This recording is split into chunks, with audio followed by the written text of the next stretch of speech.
The fourth question that you've given me is, why is it important to immerse yourself in a foreign culture?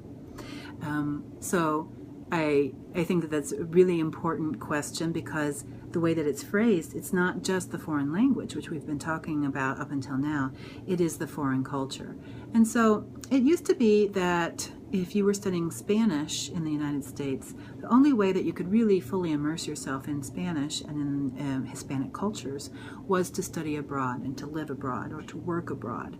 And I, for example, lived, when I was a college student, I did my entire junior year, 2 semesters, in Barcelona, Spain. And I can tell you that I went there with Spanish that wasn't so hot, but with a real passion for the language. And after 2 semesters, my Spanish was not perfect still, because language learning takes time, and language learning takes time, and it's unpredictable. We don't know. We can't say after 6 months you will have perfected this, you will know that. It's unpredictable, but the more you practice it, the more you hear it, the more you use it, the faster your acquisition will be. But after those 2 semesters, after that year living in Barcelona, Spain, I was definitely fluent and bilingual, even though it wasn't perfect Spanish.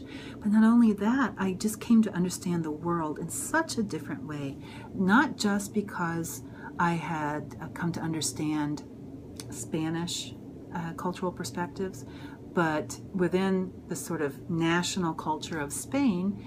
I was in Barcelona, which is Catalan. It's a bilingual city. They speak Catalan and Spanish there, and they have a unique perspective.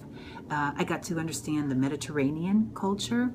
I got to understand Europe very differently than I had ever thought about it as a person from the United States who had never been there before.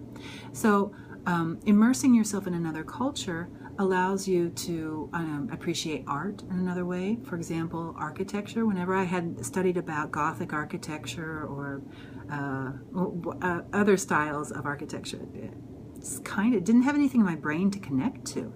But when I lived there and I experienced it and I saw it with my own eyes, then all that information just had something to stick to in my brain, and I, never forgotten many of the things that I learned there. So it helped me to understand art and history in a very different way. I really, I had trouble. I couldn't memorize what the Renaissance was versus what the Middle Ages were, etc. But when I went there and I saw things, I lived it. I was in the place where these things had taken place so many centuries ago. It just stuck. So it made me understand culture and history and art in a different way. But also, I think the most important thing, and the thing that I think a lot of language students love, is just understanding day-to-day life. It can be different. The way that we do things in the United States, or the way that you do things in your family, that's fine, that's great, but it doesn't have to be that way. And that just opens up your eyes to a lot of different possibilities. So for example, in Spain, they eat lunch at 2 o'clock in the afternoon and usually have dinner at around 10 o'clock at night.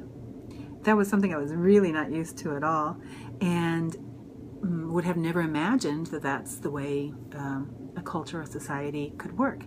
And yet it does, and it was fine, and you get used to it, and you see, oh, that's interesting that they do things that way.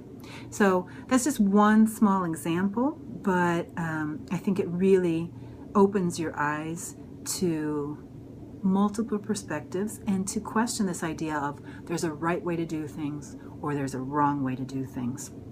I also think that politics, if you really could immerse yourself in another culture, and if you could really see the world from their eyes, you might understand that politics, what we see as things have to be this way, or that's just the right way, or this is the just way of doing things, might not be how other people around the world feel that. And if we could understand that other people's ideas and perspectives are valid too, they have reasons for why they feel that way, maybe there could be less conflict, maybe there could be more understanding.